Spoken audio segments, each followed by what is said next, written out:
बच्चों, आज हम वर्कशीट नंबर 2 को डिस्कस करेंगे।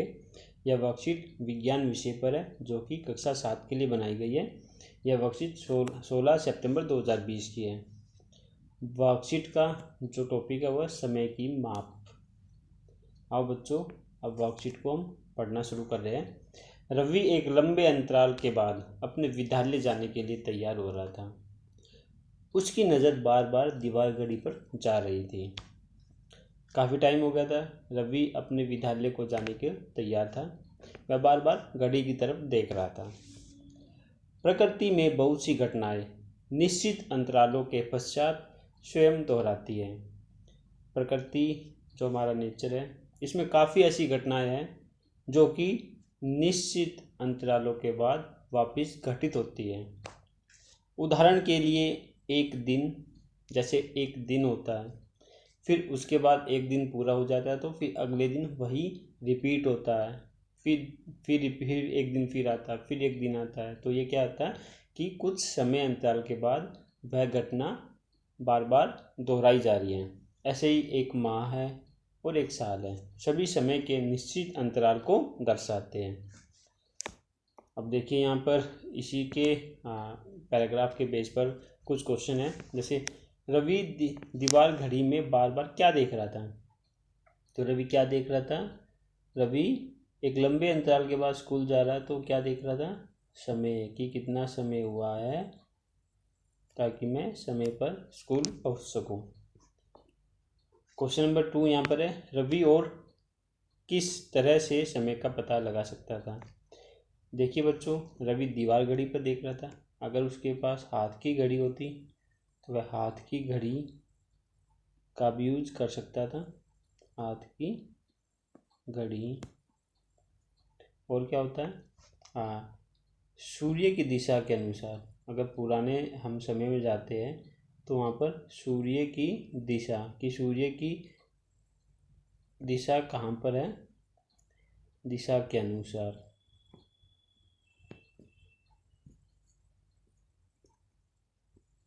देखिए बच्चों, यहाँ पे दो मैंने लिख दिए। एक तो हाथ की घड़ी, उसके बाद डिजिटल वॉच है जो कि आजकल सभी बच्चे पहने रखते हैं। और अगर पुराने समय का कोई आदमी है, ठीक है ना, कोई है, तो वे सूर्य की दिशा के अनुसार समय का पता लगा लेते थे। अब आगे देखते हैं। दिए गए समय अंतराल के लिए उपर्युक्त शब्द लिखिए। एक सूर्योदय से अगले सूर्योदय के बीच का समय कितना होता है बच्चों? एक दिन होता है। एक अमावस्या से अगली अमावस्या के बीच का समय 30 दिन होता है। सूर्य की एक परिक्रमा पूरा करने में पृथ्वी द्वारा दिया गया समय कितना होता है बच्चों? 365 दिन और 6 घंटे। ये होता है सूर्य की एक परिक्रमा पूरा करने में पृथ्वी द्वारा लिया गया समय। ठीक है, आप देखिए आगे यहाँ पर एक दीवार घड़ी बनी हुई है और एक मेज की घड़ी बनी हुई है और एक डिजिटल घड़ी बनी हुई है। बच्चों, यहाँ पर एक मेज की घड़ी भी आ सकता है, जैसे मैंने बोला था ना कि हाथ की घड़ी और डिजिटल घड़ी। तो यहाँ पर एक मेज की घड़ी भी आप लिख लीजिए। देखिए बच्चों, अब यहाँ पर कुछ देखिए, समय मापने की सबसे सामान्य युक्त घड़ियाँ हैं। गोलक, ये समय मापने की सामान्य युक्त घड़ियाँ हैं। जैसे इसको आप पुश करते हो तो ये पहले आगे जाता है और फिर पीछे आता है ना, ये यहाँ पर बताया गया है। इसको कहते हैं सरल लोलक, ये जो है। इसके बाद दोलन करते सरल लोलक के गोलक की विभिन्न स्थितियाँ, यानी सरल लोलक ही है। आपने उसको पुश किया तो पहले वो आगे गया फिर वो पीछे की तरफ आया। ठीक है, यहाँ पे 2 चित्र दिए गए हैं। अब बच्चों पढ़ते, सभी घड़ियों में आवर्ती गति का उपयोग किया जाता है। आवर्ती गति पर एक चिर परिचित उदाहरण है सरल लोलक है। देखिए वाला, ये आवर्ती गति पर आधारित है जो समय के साथ चलता रहता है।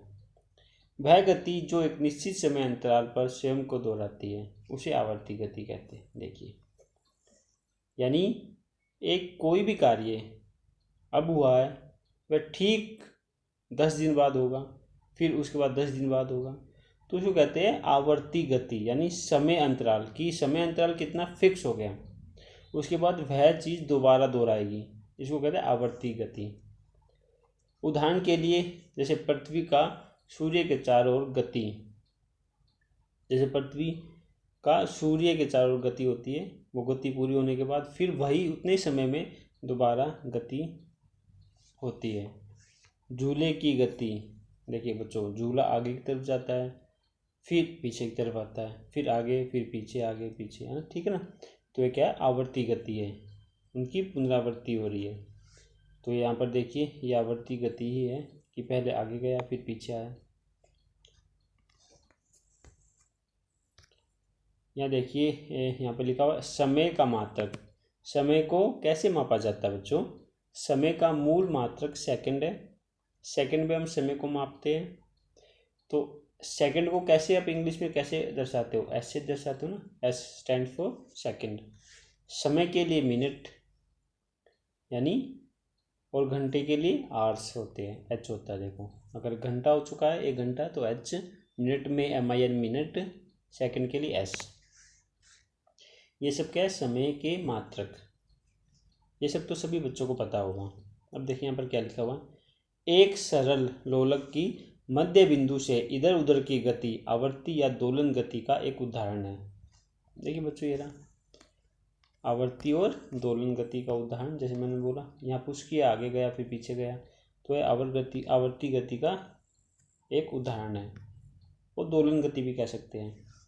जब सरल लोलक का गोलक एक चरम स्थिति A से दूसरी चरम स्थिति B पर तथा B से वापस A पर आता है तो एक दोलन कहलाता है। देखो बच्चों, दोलन क्या होता है, यहाँ से इसको पुश किया तो ये स्थिति जो है B पर गया, फिर वहाँ से वापस आया और A पर गया, तो इस प्रक्रिया को क्या कहते हैं, दोलन। क्या कहते हैं बच्चों, दोलन। ठीक है, आगे देखिए और क्या लिखा हुआ, सरल लोलक एक दोलन पूरा करने में जितना समय लगाता है उसे सरल लोलक का आवर्तकाल कहते हैं। देखिए बच्चों, जो दोलन जो हमने निकाला भी उसको पूरा करने में जितना समय लगता है उसको क्या कहते हैं, आवर्तकाल। यानी इसको यहाँ जाने में वापस आने में जितना समय लगा उसको क्या कहते हैं, आवर्तकाल। ठीक है बच्चों। अब देखिए, अब इसी पैराग्राफ के अनुसार यहाँ पे कुछ प्रश्न दिए गए हैं। पहला प्रश्न है, सूर्य के चारों ओर पृथ्वी की गति कैसी गति होती है, आवर्ती गति।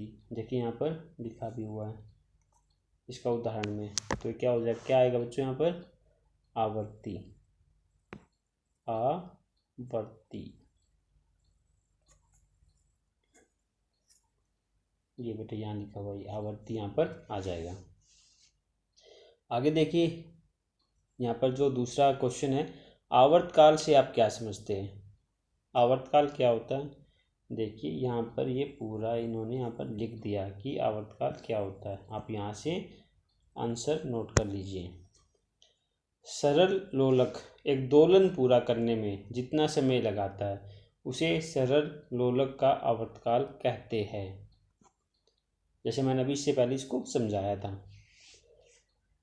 प्रश्न संख्या 3 है, किसी भी कार्य को समय पर पूरा करने का 2 लाभ लिखें। बच्चों क्या क्या लाभ होते हैं अगर कोई कार्य समय पर पूरा होता है, बताइए।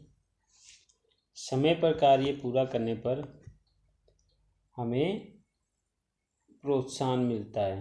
क्या मिलता है, प्रोत्साहन।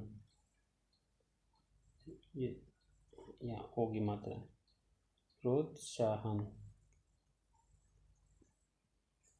अगर हम कोई कार्य करते हैं और वो कार्य समय पर पूरा होता है तो हमें क्या होता है कि आगे भी हम इसी तरह से कार्य को समय पर पूरा करेंगे। ठीक है, और क्या होता है,